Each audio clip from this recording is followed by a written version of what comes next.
recommend it unreservedly. I think it's a type of system that represents the best of new innovation, and at the same time, it offers a key element that I don't see any other technology in this market having, and that is respect. It respects the independence of the senior. It respects the family's desire to have that independence, observed and celebrated, and it delivers it with a peace of mind that only that unique synergy of technology and software can do. It's a great product, and I can't wait to talk about Friends and Family. I think it's a great thing to have in every home where there's a person that needs that extra additional support. But now that I've seen it in use and I've had a chance to benefit, I suppose, as a family member, I couldn't see being comfortable moving my mother-in-law to a facility that didn't have this type of asset. Johnny makes a good point. Asset is the way to look at it, and whatever price point it becomes deliverable to the broader market, I think that's something that I would just look at as a caregiver, family member, as a necessary cost of doing business. I look downstream at this and see a day when these types of systems are in every senior's house, not just every senior care residential facility like one my mother-in-law's in now. Before my mom moved out of her home, she did have some caregiving at her home, and at one point even 24/7, which she was very unhappy with.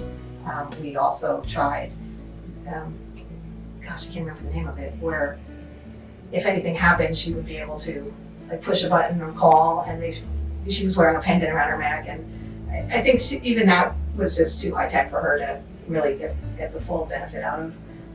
And yet, she resented having to pay for it every month, just like the cell phone bill, because the one time she fell and needed to use the cell phone to call me or somebody, she didn't have it on her person. So I think this is certainly a much better setup, because there's hands-on, eyes-on from a personal level, and then in the nighttime, there's the mechanical. One of the things about using third-party monitoring is you get very familiar with what it does and doesn't do.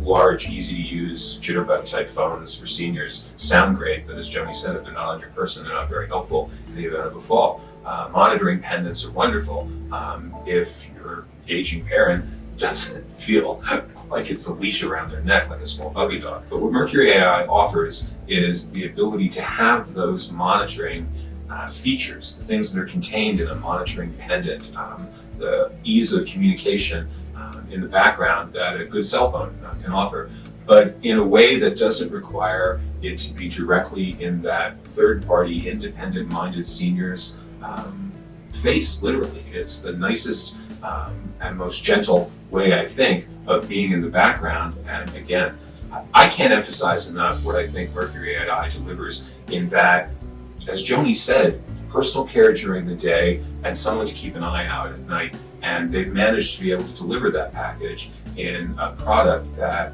is small, quiet, and is no more obtrusive in a room than a smoke detector would be. And quite frankly, twice as necessary. I think that the follow-up report is probably one of the most valuable things. It certainly gives you workable, usable data in a readily translatable form.